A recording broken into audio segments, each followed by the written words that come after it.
La batalla que liberó a Gran Bretaña de la amenaza de invasión por parte de los ejércitos de Napoleón Bonaparte no tuvo lugar en tierra, sino en el mar. En un choque brutal y sangriento, no lejos del puerto español de Cádiz, la flota franco-española del almirante Villeneuve quedó totalmente cercada por barcos británicos dirigidos por el almirante Lord Nelson, el mayor héroe naval de la nación. La batalla naval más famosa de la historia se libró un tranquilo día de octubre de 1805 en Trafalgar.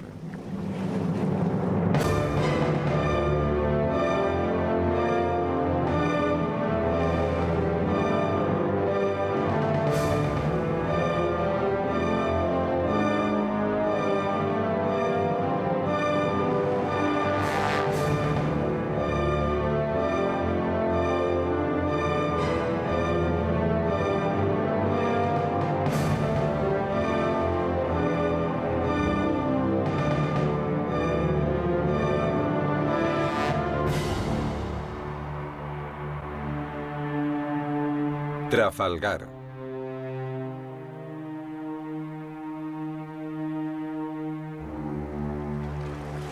El Tratado de Amiens, firmado el 25 de marzo de 1802, otorgó a Gran Bretaña y a Francia una paz frágil que duró poco más de un año. Napoleón detestaba a los británicos, cuya victoria en la batalla del Nilo en 1801 había echado por tierra sus planes para Oriente Medio. Además, el tratado fue apenas un intervalo entre guerras, durante el cual el emperador reconstruyó su armada y urdió minuciosos planes para invadir Inglaterra. Cuando las hostilidades entre los dos países volvieron a comenzar en 1803, Napoleón había construido ya una impresionante armada, por lo que el temor británico a una invasión francesa crecía día a día. El clamor público británico para que se diese una respuesta tangible al renovado militarismo francés hizo que las defensas terrestres del país fueran mejoradas significativamente, y Gran Bretaña, al igual que la Francia de Napoleón, también empezó entonces a reforzar su armada.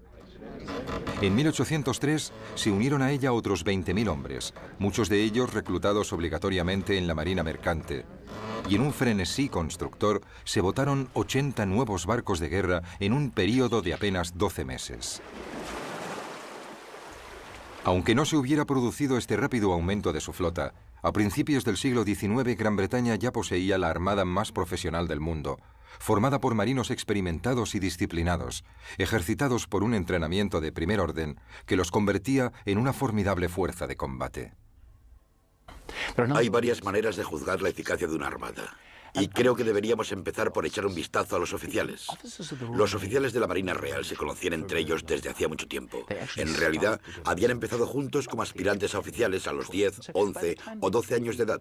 Y cuando se convertían en capitanes, llevaban ya unos 30 años en el mar.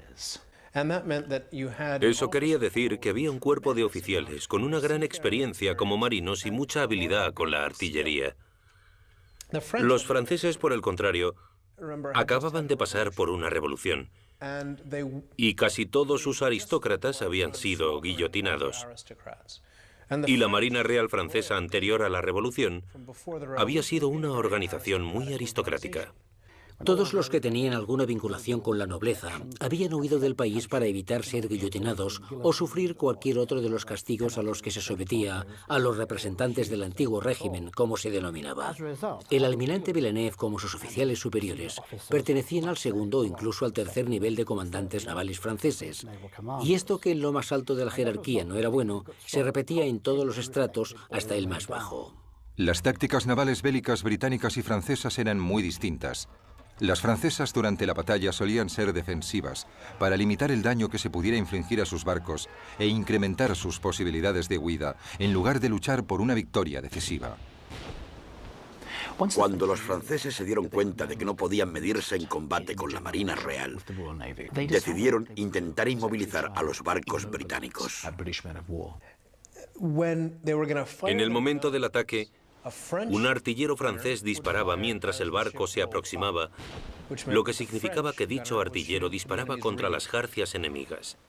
Por lo tanto, los franceses siempre disparaban para evitar el movimiento de sus enemigos, mientras que los británicos disparaban a los cascos de los barcos enemigos para intentar hundirlos. La Marina Real había conservado la tradición de utilizar armas que fueran principalmente asesinas de barcos. Y estas llegaron a su apogeo con el Carignan, un arma que parecía un enorme mortero. Estas armas se fabricaban en la ciudad escocesa de Carin, por eso se llamaban Carignan. En la Marina Real también se las conocía como aplastadoras, y los franceses las llamaban armas del diablo por los daños que podían infligir. Se disparaban a poca distancia de los barcos enemigos.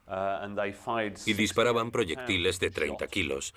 Eran armas muy potentes, pero alcanzaban poca distancia. Ese fue el primer cañón que se disparó desde el Victory en la batalla de Trafalgar.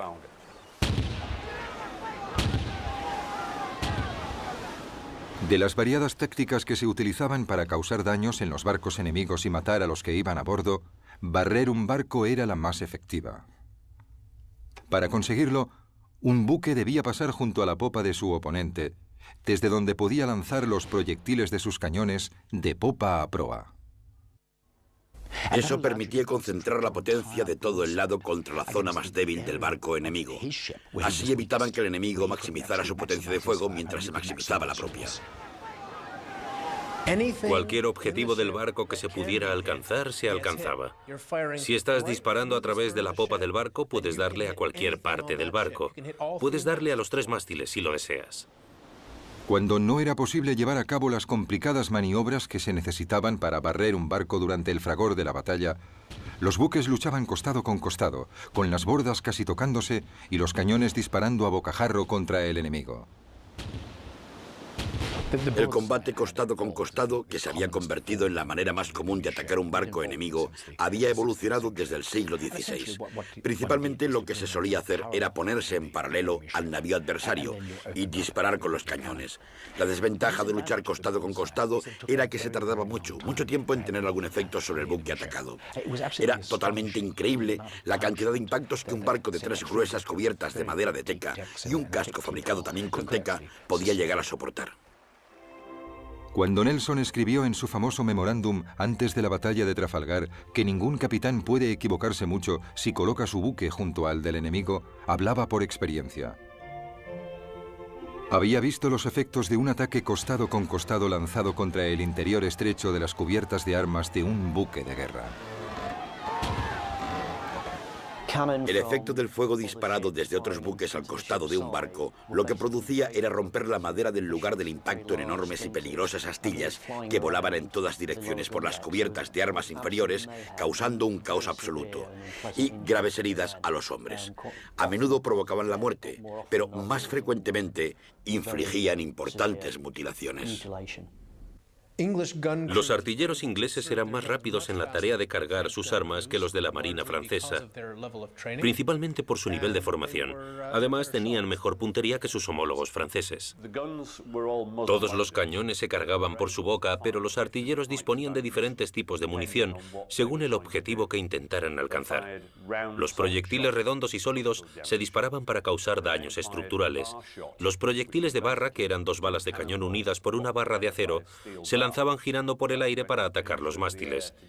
Igualmente existía el proyectil de cadena, que era una bala de cañón partida en 2 mitades, unidas por una cadena que cuando se disparaba daba vueltas por el aire para alcanzar las velas y las jarcias. Y finalmente estaba lo que se llamaba proyectil de racimo, que era un paquete formado por 9 balas de cañón de 1 kilo, envueltas juntas con lonas y cuerdas. Esta era como un arma antipersona porque cuando se disparaba, la lona y las cuerdas se quemaban y entonces se liberaban las pequeñas balas que barrían la cubierta del enemigo. Normalmente este tipo de arma se disparaba contra grupos de abordaje en las cubiertas enemigas. Los británicos eran unos enemigos particularmente temibles cuando abordaban un barco. En una famosa ocasión, los 50 hombres que formaban la tripulación del Speedy consiguieron dominar y vencer a los más de 300 marineros de un navío francés. Más frecuentemente, sin embargo, los barcos izaban bandera blanca y se rendían antes de que el combate cuerpo a cuerpo tuviera lugar. El combate cuerpo a cuerpo durante las acciones de abordaje, por ejemplo, era brutal. Y en estas luchas cuerpo a cuerpo se usaba lo que fuese para infligir heridas al enemigo, ya fuera una daga, un hacha, un mosquete, una bayoneta, lucios de abordaje, palos o trozos de madera. Cualquier cosa que se pudiese empuñar o con la que se pudiese golpear a otro hombre se utilizaba para intentar hacerse con el control del barco enemigo.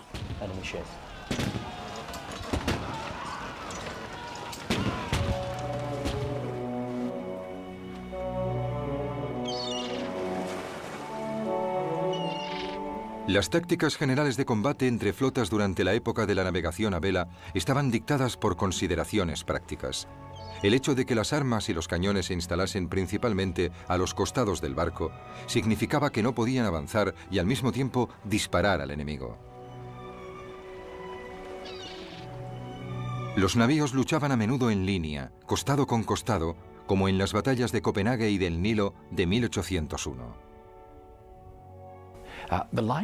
La táctica de poner los barcos en línea estaba pensada para maximizar la potencia de fuego. Si ponías tus buques en una línea continua, todos ellos podían tener sus costados dirigidos hacia el barco que se acercaba. La línea de batalla también era una excelente formación defensiva, ya que si los barcos seguían su orden, reducía la posibilidad de que el enemigo pudiera romper la línea. Cuando rompes la formación en línea de los barcos enemigos, tu embarcación navega en medio de dos de ellos. Y cuando pasas entre dos buques enemigos, cada costado de tu barco puede barrer al navío que tiene a su lado.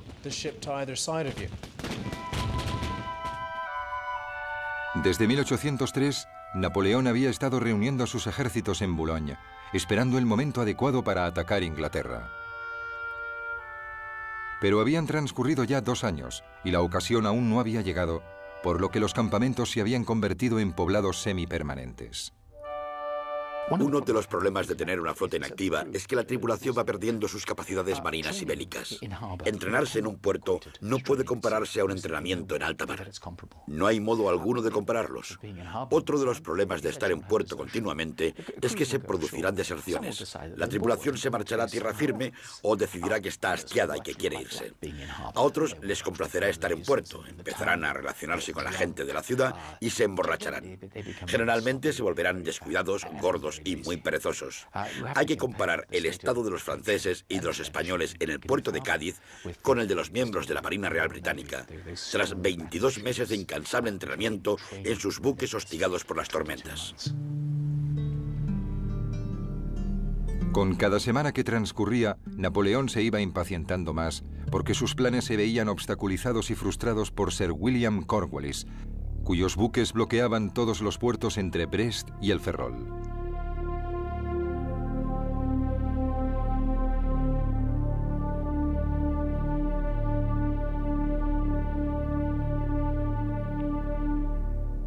Y también por Cuthbert Collingwood, que hacía lo mismo en el puerto de Cádiz.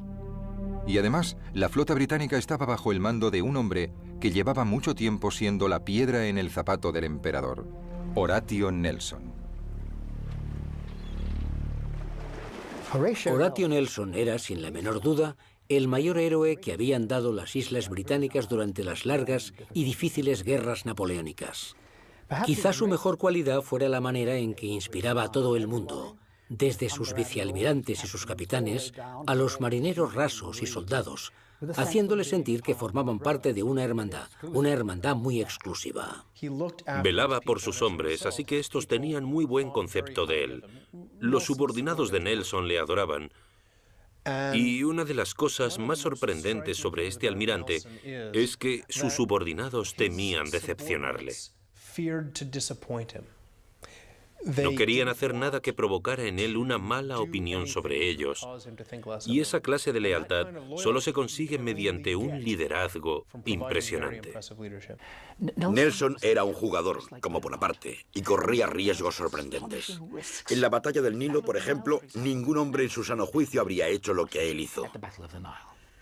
Pero Nelson, como Napoleón, tenía la habilidad de calcular los riesgos y, como dijo una vez, ninguna batalla naval puede librarse sin algún elemento de riesgo. Así que se arriesgaba. El gran historiador estadounidense Marne escribió que Nelson era la personificación del poder del mar, y creo que es correcto. En este caso, el comentario viene muy a propósito.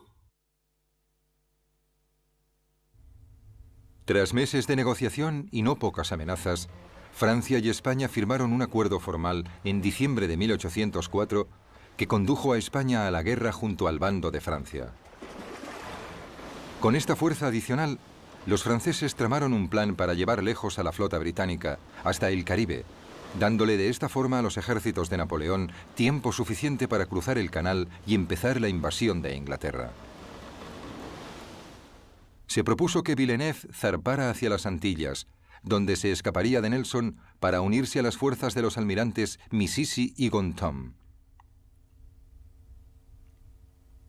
Esta nueva flota volvería entonces a Europa y tomaría parte en la invasión. En cuanto se examina el plan de distracción de las Antillas, se nota que no está diseñado por un marino. Era un plan de Napoleón. Un plan diseñado por alguien que en realidad calculaba el ritmo de marcha de un ejército. Así que Napoleón, cuando lo planeó, pensó que podía llevar un ejército de Boulogne a Austerlitz en tantos días o semanas, e hizo parecidos cálculos para una flota. Sacaría a los británicos del medio, les llevaría a las Antillas y entonces cruzaría el canal. ¿Todo muy fácil? Pues no, no era fácil. Napoleón, no puede usted hacerlo, lo siento. Quizás pudiese hacerse en la época del vapor y de la radio, pero no podía hacerse en la de las velas. Sencillamente era imposible. Esta táctica de navegar hasta las Antillas daba por sentado que la flota aliada franco-española podía salir del puerto para dirigirse hacia las Antillas, y eso no era posible. No podían salir del puerto porque estaba bloqueado. Todos los intentos anteriores de los franceses por huir habían fracasado. El más reciente, el del 1 de enero de 1805, había salido mal debido a las terribles condiciones meteorológicas. Por fin, el 30 de marzo, Villeneuve consiguió escapar al bloqueo de Nelson. De acuerdo con el plan, zarpó a toda vela hacia la isla Martinica, en las Antillas. Por supuesto, Nelson emprendió la persecución de la flota francesa. Hasta ahí todo funcionaba según el plan francés. Por desgracia para Villeneuve, no había tenido en cuenta la velocidad a la que Nelson navegaría. Un trayecto que Villeneuve cubrió en 6 semanas y que había acabado con 1000 de sus hombres enfermos, fue recorrido por Nelson en apenas 3 semanas, llegando con sus hombres en forma y listos para luchar. La inesperada aparición de la flota de Nelson tomó a Villeneuve por sorpresa, ya que aún no se había unido a las flotas de Mississi y de Gontham. Presa del pánico, zarpó hacia aguas europeas, pero Nelson, que ya estaba enterado del plan francés, volvió rápidamente a Gibraltar. Haciendo caso omiso de las órdenes de Napoleón de zarpar hacia el norte de Francia, Villeneuve se dirigió hacia la costa andaluza, al puerto de Cádiz, donde inmediatamente lo bloquearon Collingwood y Cornwallis. El plan francés para deshacerse de la armada británica había empezado de la peor forma posible. Los franceses no podían permitir que la situación continuara así. Napoleón exclamó: "Necesito unos días sin la Marina Real inglesa para poder invadir Gran Bretaña". Insistió mucho en que los barcos franceses salieran del puerto y lucharan. Por otro lado, para la Marina francesa no habría sido bueno que toda su flota se hundiera o, peor aún, fuese capturada por la Marina Real. Así que los franceses se encontraban en la difícil tesitura de decidir si se quedaban en el puerto y fracasaban, o salían del puerto y fracasaban también. Napoleón se mostraba siempre muy impaciente ante los problemas a los que se enfrentaban sus marinos. No permitía ni concebía que la mala dirección del viento o una fuerte corriente les hiciera imposible, en algunas ocasiones, llegar a ciertas citas en la fecha exacta que había anotado en sus órdenes generales. Hay un ejemplo de lo insensible que podía llegar a ser en lo referente a los marinos y al elemento naval. Estando en Boulogne el 20 de julio de 1804, ordenó una revista de barcos y tropas ante él, en la costa, sin tener en consideración el vendaval existente ni las advertencias en contra de los almirantes presentes, a uno de los cuales, el almirante Puy, despidió en el acto por criticarle. La acción tuvo como resultado que 20 barcos chocaran entre sí y que 2.000 soldados se ahogaran. Parece ser que Napoleón se marchó de vuelta a sus aposentos sin decir ninguna palabra. Napoleón había agotado toda su paciencia con Villeneuve. Convencido de que la negativa del almirante de abandonar Cádiz estaba causada por su cobardía, el 16 de septiembre el emperador le ordenó zarpar hacia Nápoles, exigiéndole que cuando encuentre al enemigo en inferioridad de condiciones, ataque sin dudarlo y consiga un resultado positivo. Pero el 16 de septiembre al anochecer, la flota francesa aún no había zarpado para encontrarse con adversario alguno, fuese inferior o no. Al día siguiente, Napoleón, enterado de todo y por ello todavía más furioso con Villeneuve, decidió reemplazarlo por el vicealmirante Rosili, que fue inmediatamente enviado a Cádiz para comandar la flota. Pero no llegaría a tiempo para tomar el mando en Trafalgar porque Villeneuve, finalmente incitado por el nombramiento de Rosili, decidió obedecer al emperador y abandonar el puerto el 18 de octubre. Villeneuve hizo una salida en falso. La razón por la que decidió zarpar el 19 de octubre de 1805 fue porque supo que habían enviado a otro almirante desde Francia para que se hiciera cargo de la escuadra. Así que Villeneuve decidió que antes de que ese nuevo almirante llegara, iba a vencer a los británicos. Lo que se proponía hacer era encontrarse con la escuadra de bloqueo británica, que él imaginaba sería más bien pequeña, vencerla en combate y entonces zarpar hacia el Mediterráneo.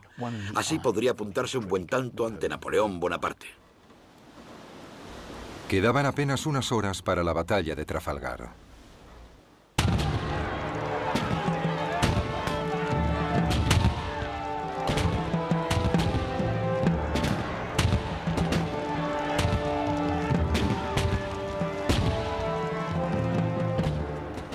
Nelson se dio cuenta de que habría un gran número de barcos importantes en cada flota y decidió que para ganar con claridad y para hacerlo antes de que terminara el día, tenía que proceder de forma totalmente diferente a cuanto se consideraba normal en esa época. Y se le ocurrió la táctica de atacar perpendicularmente la línea de la flota franco-española.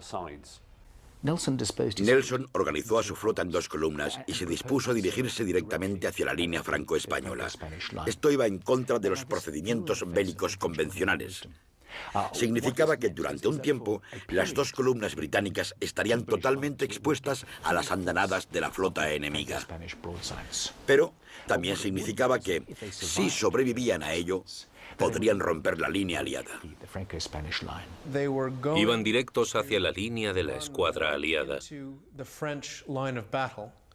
Así que a la izquierda, Nelson atacó la línea de batalla justo en el medio. Collingwood la atacó por la derecha y la mitad de la línea francesa siguió adelante alejándose de la batalla. Y mientras esa mitad de la flota aliada intentaba virar y volver, maniobra muy difícil de realizar con un barco de vela, Nelson y Collingwood estarían castigando y destruyendo al resto de la flota francesa. A las 6 de la mañana del 21 de octubre de 1805, la flota británica formó en dos columnas, según lo planeado. La primera columna de 15 barcos estaba dirigida por Collingwood a bordo del Royal Sovereign, y la segunda, con 12 barcos, estaba dirigida por Nelson a bordo del Victory. Mientras navegaban hacia la flota aliada, Nelson hizo la señal de preparados para la lucha, y los hombres de la flota británica se dispusieron a librar batalla. Se guardaron los muebles y todos los objetos innecesarios fueron lanzados por la borda. Se sacaron las armas pequeñas, se apagó el horno de la galera y se cubrieron las cubiertas de arena. A las 8 de la mañana, Villeneuve emitió una orden que asombró a los oficiales y marineros de ambas flotas. Quiso que los barcos alterasen su rumbo y volviesen hacia Cádiz. Confusos y ya muy desmoralizados, los hombres de la flota aliada empezaron a hacer virar sus barcos, pero lo hacían despacio y de forma desigual. Y a cada minuto que pasaba, los barcos de Nelson se acercaban cada vez más. El almirante inglés podía notar la confusión de los buques aliados y estaba decidido a cortarles la retirada hacia Cádiz. Mientras observaba la escena, un capitán español apuntó: «La flota está maldita. El almirante francés no entiende su cometido». Fue un comentario certero sobre las posibilidades de la flota aliada. Villeneuve no era un incompetente. Sencillamente no estaba a la altura de la misión. Pero no había almirantes franceses lo suficientemente jóvenes y enérgicos para tomar el mando de la flota, excepto Villeneuve. Así que lo enviaron a él. Odiaba esa situación porque sabía que no estaba a la altura. Y desde la batalla del Nilo padecía un miedo personal a Nelson. Cuando se estudia la figura de Villeneuve, se tiene la sensación de que por la noche se despertaba gritando que Nelson iba a por él. Lord Nelson le causaba pavor. No obstante, era lo mejor que tenían los franceses. Si Villeneuve hubiera servido en la Marina Real con tripulación británica, en un navío británico, habría estado al mismo nivel que muchos tenientes de Nelson. Pero no era así. Servía en la Marina francesa y tenía que realizar su misión lo mejor posible con los materiales de que disponía.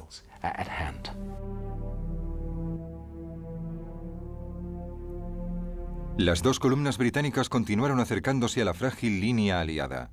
Nelson se dirigió al centro y Collingwood a la retaguardia. Incluso entonces, la astuta mente táctica de Nelson buscaba la forma de ganar ventaja sobre su enemigo. Les atacaré inmediatamente, si puedo, a un tercio del barco de cabeza.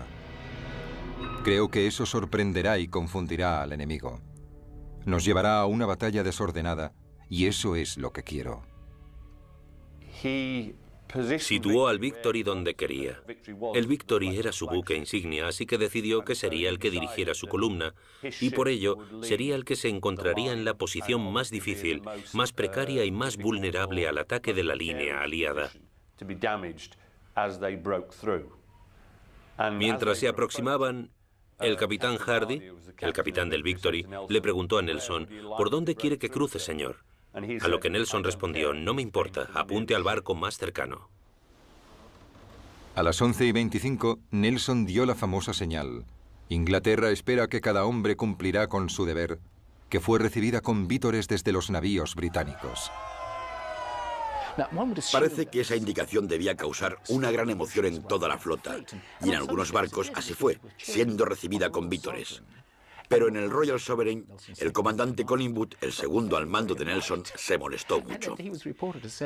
Y parece ser que al leerla dijo: «Ojalá Nelson dejara de enviar esas indicaciones. Sabemos perfectamente lo que tenemos que hacer». A las 12:20, Nelson dio la señal final que decía: «Pretendo forzar o atravesar la línea enemiga para evitar que vuelvan a Cádiz».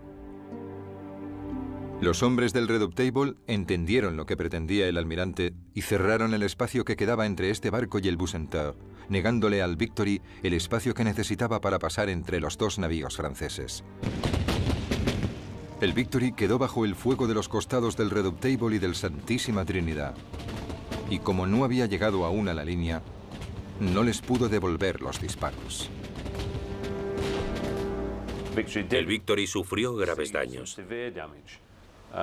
La mayor parte del trinquete desapareció y la mitad del mástil principal quedó destrozado, así que el Victory perdió gran parte de su capacidad de navegación. Mientras tanto, al sudeste de Nelson y del Victory, el Royal Sovereign de Collingwood se convirtió en el primer buque británico en llegar a las líneas enemigas. A pesar de estar expuesto al fuego adversario, atacó al buque insignia español, el Santa Ana, que entonces era el mayor buque de guerra del mundo. El Royal Sovereign no disparó hasta situarse junto a su oponente, y entonces lanzó una terrible andanada a bocajarro contra el Santa Ana, causándole grandes daños y muchas bajas.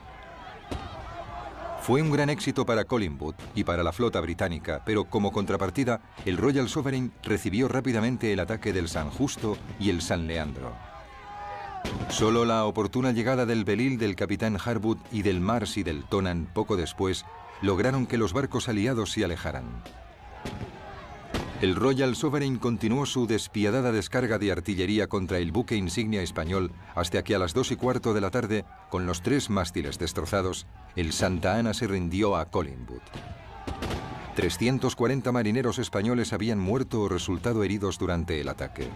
El Royal Sovereign también se encontraba muy dañado, con 141 hombres muertos o gravemente heridos esparcidos sobre las cubiertas.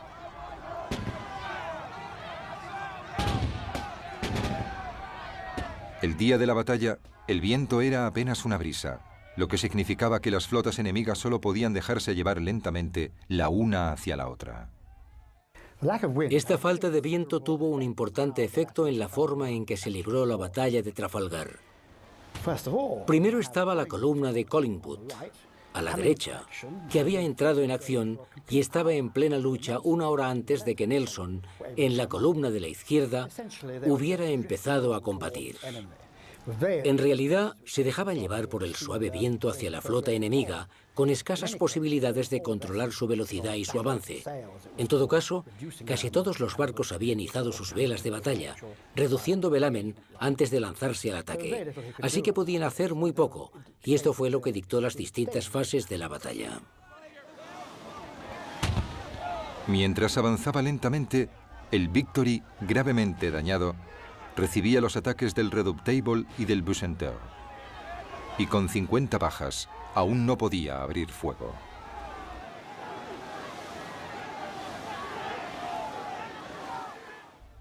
Finalmente, a la 1 de la tarde, el Victory rompió la línea aliada y se colocó en posición para barrer al Bucentaure.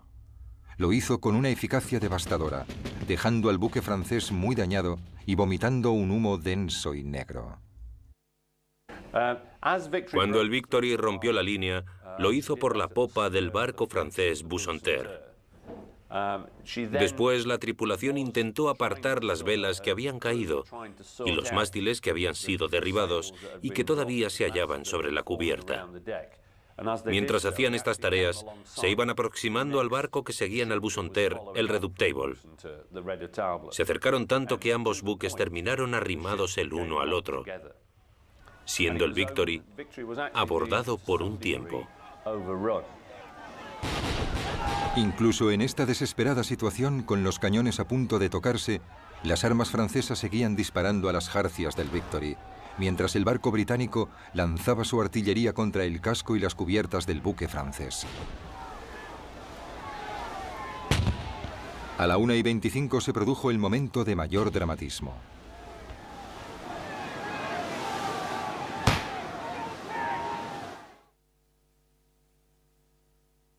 Cuando el fuego enemigo alcanzó a Nelson, este iba y venía nerviosamente por el castillo de popa junto a Hardy. No había mucho más que pudiera hacer. Tenía que dejar que los hombres le vieran para mantener alto su espíritu combativo. Nelson no usaba la chaqueta de su uniforme. Vestía una levita raída, pero como era caballero de 4 órdenes de caballería diferentes, tenía bordadas las insignias de dichas órdenes en la levita. Era un objetivo claro, pues aunque no llevara su uniforme de almirante, portaba una chaqueta que cualquiera podía distinguir. Nelson se hallaba cerca del hueco de la escotilla, y mientras estaba encarado hacia la popa, una bala venida del Redoutable le alcanzó de lleno. Le entró por el hombro, le atravesó el torso y se le incrustó en la columna vertebral. Al levantarlo del suelo, Nelson le dijo a Hardy: «Al fin han acabado conmigo, Hardy. Me han roto la columna». Inmediatamente sacaron a Nelson de la cubierta. Le llevaron, herido de muerte, a la cabina del Victory, que estaba llena de marineros muertos o moribundos, en una escena que Alexander Scott, el capellán del barco, compararía más tarde con el caos de una carnicería. En medio de esa pesadilla de miembros amputados y cuerpos destrozados, el almirante Nelson yacía moribundo. A los marineros y oficiales heridos en un buque de guerra se les atendía bajo las cubiertas en la cabina del piloto. Los cirujanos trabajaban allí abajo. Era una escena horrible. Allí llevaron a Lord Nelson. Los marineros lo llevaron en brazos hasta la cabina, pero cuando el cirujano le dijo: Intentaré salvarle, señor. Nelson le respondió, no pierda el tiempo conmigo, voy a morir. Noto que tengo la columna partida. Noté cómo la bala me rompía la espalda. Nelson dijo que sentía que sangraba cada vez que respiraba. Y repitió que estaba acabado. No se moleste por mí. Vaya a atender a los hombres que pueda salvar. A las 2 de la tarde, el Redoutable se rindió finalmente izando la bandera blanca. Atacado por el Victory a babor y por el Temerein a estribor, tanto su valiente capitán, Jean-Jacques Lucas, como su tripulación habían luchado con coraje. El Redoutable había empezado la batalla con 643 oficiales y tripulantes. Cuando el malherido Lucas entregó su espada para rendirse, no sabía que 487 de ellos habían muerto y que otros 81 sufrían heridas mortales. Solo 75 hombres estaban lo bastante bien como para poder tripular el barco. A los británicos no todo les estaba saliendo bien. Era evidente que el Victory estaba prácticamente destruido. A todos los efectos, a las 3 de la tarde, era solo un bulto flotando, debido a la potencia del ataque del Redoutable. El Royal Sovereign de Collingwood era el que había sufrido los peores ataques. Había sido rodeado por 5 barcos franceses y españoles que lo habían destrozado. Pero los barcos aliados también se habían causado tantos daños entre ellos como los que le habían infligido al Royal Sovereign. A las 2 menos cuarto, Villeneuve le había hecho señas al Formidable en la vanguardia aliada, transmitiéndole la orden desesperada de que fuera a ayudar al resto de la flota. Pero el almirante Dumanoir, al mando del Formidable y a la cabeza de unos 10 barcos de su división que no habían sido atacados, hizo caso omiso del mensaje del almirante francés. El comportamiento de Dumanoir es uno de los grandes imponderables de ese día. ¿Qué estaba haciendo? ¿Por qué no viró más rápidamente? ¿Era un cobarde? ¿O había otra razón que lo motivaba? No puedo creer que fuera un cobarde. Y no creo que los historiadores en general piensen que a Dumanoir le faltara arrojo para luchar. Dumanoir odiaba a Villeneuve. Existía un gran conflicto entre ellos. Eran rivales desde hacía años y Dumanoir sabía perfectamente lo que intentaba hacer Villeneuve con el Victory para ascender de categoría y continuar con su oposición a Napoleón Bonaparte. Sabía que habían enviado a otro oficial para comandar la flota franco-española y que Villeneuve se había lanzado a la batalla solo para escalar profesionalmente. Hasta las 2:30 de la tarde no viró para acercarse al combate, pero en ese momento ya solo quedaban 5 barcos aliados. El Rayo, el Francisco de Asís y el Eros, que se dirigían rumbo al norte, alejándose de la batalla tanto como podían, mientras que el San Agustín y el Intrepid habían tomado por propia iniciativa la decisión de dirigirse hacia la batalla. Dumanoir apenas tenía viento para virar rápidamente. Cuando finalmente logró hacerlo, seguía sin haber suficiente viento para lograr acercarse con rapidez al escenario de la batalla. Así que se desplazaba lentamente porque, como se trataba de barcos de vela, sin viento no avanzaban. Solo soplaba una suave brisa y Dumanoir tenía que dirigirse tan raudo como fuera posible hacia la batalla. Pero no podía hacerlo.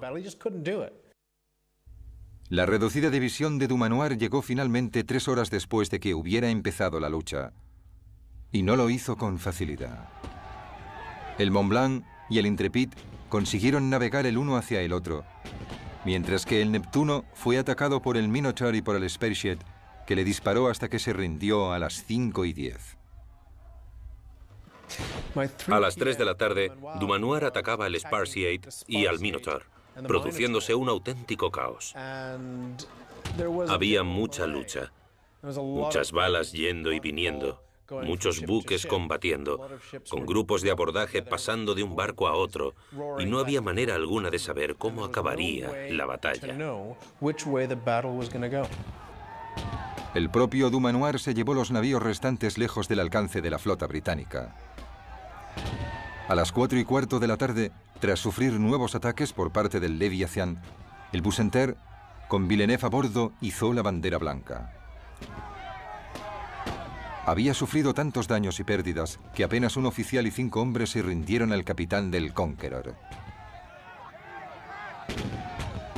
El Leviathan también logró acabar con el San Agustín, que perdió casi 400 hombres. En cambio, solo 26 hombres del Leviathan murieron o resultaron heridos. El diario de a bordo del HMS Victory describe que el fuego parcial continuó hasta las 4:30 de la tarde. Sin que se le informase de la victoria, el honorable Lord Vizconde Nelson Cabe murió a causa de su herida. Tras casi 3 horas, al almirante se le había escapado finalmente la vida en el momento de su victoria más importante. El barco donde murió es hoy un altar dedicado a su memoria. La muerte de Nelson es una de las muertes mejor documentadas de todos los tiempos. Está en el inconsciente colectivo de los británicos. Todo el mundo sabe que las últimas palabras de Nelson, o unas de las últimas palabras que dijo, fueron «Bésame, Hardy». Se conocían de toda la vida. Era como un hermano que abandonara a sus hermanos. Y había vivido lo suficiente para dar órdenes al principio de la batalla. Una de las últimas órdenes que dio antes de luchar fue que todo el mundo anclara en cuanto acabase la batalla, para que la flota no se dispersase. Esa orden se llevó a cabo justo después de su muerte. Durante la batalla, cuando dispararon a Nelson, este ordenó que le cubrieran la cara mientras le llevaban a la cabina para ser atendido. Incluso entonces sabía que su figura daba mucha moral a la Marina Real y no quería reducir la eficacia en la lucha del Victory. Así que pidió que le pusieran un pañuelo sobre el rostro. Cuando Nelson murió y las tripulaciones inglesas empezaron a conocer la noticia, primero en el Victory, después en el resto de los barcos, y por supuesto, al llegar finalmente la noticia a Inglaterra, no se pueden imaginar el golpe que supuso para todos ellos, porque realmente pensaban que era un ser invencible y que les conduciría a victorias aún mayores. Normalmente, cuando los británicos se enteraban de alguna gran victoria, lo celebraban por todo lo alto. Se disparaban armas en los parques y en la Torre de Londres. Sin embargo, esta vez se produjo un gran sentimiento de pérdida porque Nelson había muerto. No fue una celebración alegre. Sentían que aunque hubiesen logrado una gran victoria y gran parte de la flota franco-española hubiese sido capturada o se hubiese hundido, habían sufrido un daño irreparable porque Nelson, su héroe, había muerto. La batalla de Trafalgar terminó a las 6:15, cuando el buque imperial francés Aquile desapareció en una enorme explosión que aniquiló a casi 500 hombres. Fue el último acto sangriento de un día horrible, y en toda la flota empezó el terrible y solemne proceso de reparar los barcos y curar los cuerpos destrozados. La flota francesa y española perdió más de 4.400 hombres y acabó con 2.500 heridos. Es un cálculo aproximado de la flota aliada. La Armada Británica perdió a 449 hombres, más o menos un 10% de los muertos de la flota franco-española. Y acabó con 1.200 heridos. Más o menos la mitad de los heridos de la flota aliada. En gran parte se debió a que los artilleros británicos disparaban a los cascos franceses, así que había muchas astillas volando en dichos barcos y matando gente, mientras que los franceses intentaban inmovilizar los barcos ingleses con su artillería y disparaban a las velas y a las jarcias para conservar el barco y llevárselo como botín, por lo que no mataron a tantos marineros británicos. Los ingleses inicialmente se llevaron 17 barcos franco-españoles como botín. Un barco explotó de manera espectacular y la noche del 21 de octubre estalló una tormenta que hizo perder 13 más. Así que el botín total fue de apenas 4 barcos. De los 27 buques británicos que habían entrado en combate, casi la mitad estaban fuera de servicio la noche del 21 de octubre. Así que no fue una victoria fácil. Los franceses y los españoles habían luchado muy duro y habían causado grandes daños en los barcos de la Marina Real. Después de Trafalgar, el Victory quedó seriamente dañado. Lo repararon y continuó en activo hasta 1812. Durante el periodo comprendido entre 1808 y 1812, lo comandó el almirante Simérez en el Báltico. Después volvió a Portsmouth, donde estuvo anclado como buque insignia del puerto hasta 1921, cuando lo retiraron al dique seco, donde todavía sigue. Sin embargo, igual que entonces, sigue siendo, y ojalá así sea para siempre, un barco al servicio de la Marina Real. Actualmente es el barco en servicio más antiguo del mundo, como indica la bandera de la insignia blanca, y tiene asignada tripulación de la Marina Real a bordo. Si el resultado de la batalla de Trafalgar fue decisivo desde el punto de vista estratégico, sus efectos sobre vencedores y vencidos fueron también profundos. Convirtió a Gran Bretaña en la mayor fuerza naval del mundo durante más de un siglo, y a Nelson en una leyenda. Conservado en Alcoll, su cuerpo fue devuelto a Inglaterra, donde recibió funerales de Estado. Villeneuve, capturado, fue repatriado un año después, suicidándose en circunstancias sospechosas al poco de regresar a su país. Muchos afirmaron que la batalla de Trafalgar había salvado a Gran Bretaña del inminente peligro de invasión. De hecho, no fue así. Napoleón había cancelado todos los preparativos para la invasión al saber que el almirante Villeneuve había entrado en Cádiz unos días antes. Y el día de la batalla de Trafalgar se hallaba en Alemania, involucrado en plena campaña de Lom. Así que no salvó a Inglaterra de una invasión inmediata. Otros historiadores han señalado que Trafalgar no detuvo el programa de construcción de buques franceses y que en 1814 la marina francesa era mucho más poderosa de lo que había sido en 1805 y que empezaba a equipararse en fuerza con la Marina Real. Una vez dicho esto, es fácil minimizar la batalla de Trafalgar y sus consecuencias sobre la historia europea. Pero la verdad es que tuvo una enorme importancia. Sin flota, Bonaparte no podía cruzar el canal, ni podía invadir Gran Bretaña. Sin flota, Francia no podía desafiar a la Marina Real por el dominio del Mediterráneo. Así que, después de Trafalgar, a Gran Bretaña dejó de preocuparle una invasión francesa. Después de Trafalgar, el mar Mediterráneo se convirtió en un lago inglés. Después de Trafalgar, Francia se convirtió en una potencia únicamente continental, lo que quiere decir que no podía conquistar más colonias en ultramar ni recibir productos de esas colonias. Tenían que apoyarse únicamente en los recursos que tenían en Europa. El sueño de Napoleón de invadir Inglaterra había sido destruido para siempre, aunque la derrota no menguó su ambición. El despótico soberano ya había llevado su gran armée lejos de las costas del norte de Francia, a Austria, donde le esperaban las glorias de Austerlitz. El desgraciado Villeneuve, que tras la batalla de Trafalgar observó que tanto coraje merecía un destino mejor, fue el que mejor resumió la apremiante situación de la armada de Napoleón, que había recibido tan brutal golpe.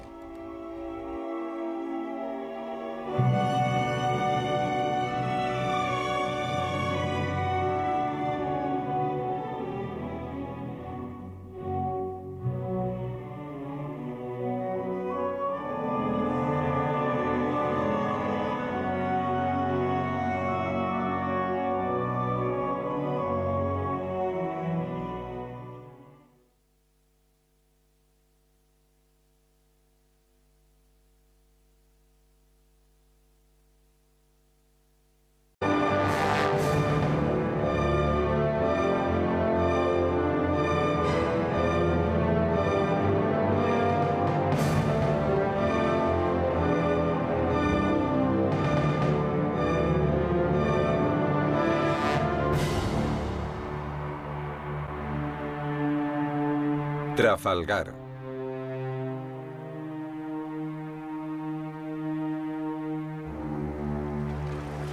El Tratado de Amiens, firmado el 25 de marzo de 1802, otorgó a Gran Bretaña y a Francia una paz frágil que duró poco más de un año. Napoleón detestaba a los británicos, cuya victoria en la batalla del Nilo en 1801 había echado por tierra sus planes para Oriente Medio. Además, el tratado fue apenas un intervalo entre guerras, durante el cual el emperador reconstruyó su armada y urdió minuciosos planes para invadir Inglaterra. Cuando las hostilidades entre los dos países volvieron a comenzar en 1803, Napoleón había construido ya una impresionante armada, por lo que el temor británico a una invasión francesa crecía día a día. El clamor público británico para que se diese una respuesta tangible al renovado militarismo francés hizo que las defensas terrestres del país fueran mejoradas significativamente, y Gran Bretaña, al igual que la Francia de Napoleón, también empezó entonces a reforzar su armada. En 1803 se unieron a ella otros 20.000 hombres, muchos de ellos reclutados obligatoriamente en la marina mercante, y en un frenesí constructor se botaron 80 nuevos barcos de guerra en un período de apenas 12 meses. Aunque no se hubiera producido este rápido aumento de su flota, a principios del siglo XIX Gran Bretaña ya poseía la armada más profesional del mundo, formada por...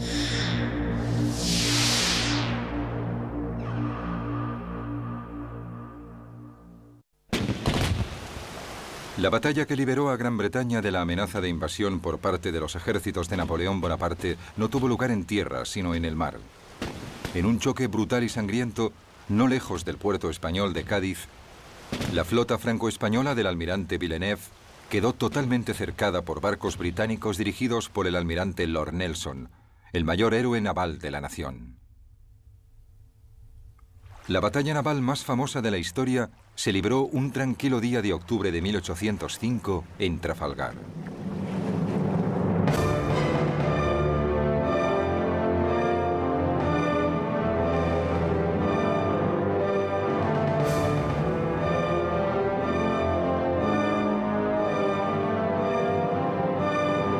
Por marinos experimentados y disciplinados, ejercitados por un entrenamiento de primer orden que los convertía en una formidable fuerza de combate. Hay varias maneras de juzgar la eficacia de una armada. Y creo que deberíamos empezar por echar un vistazo a los oficiales.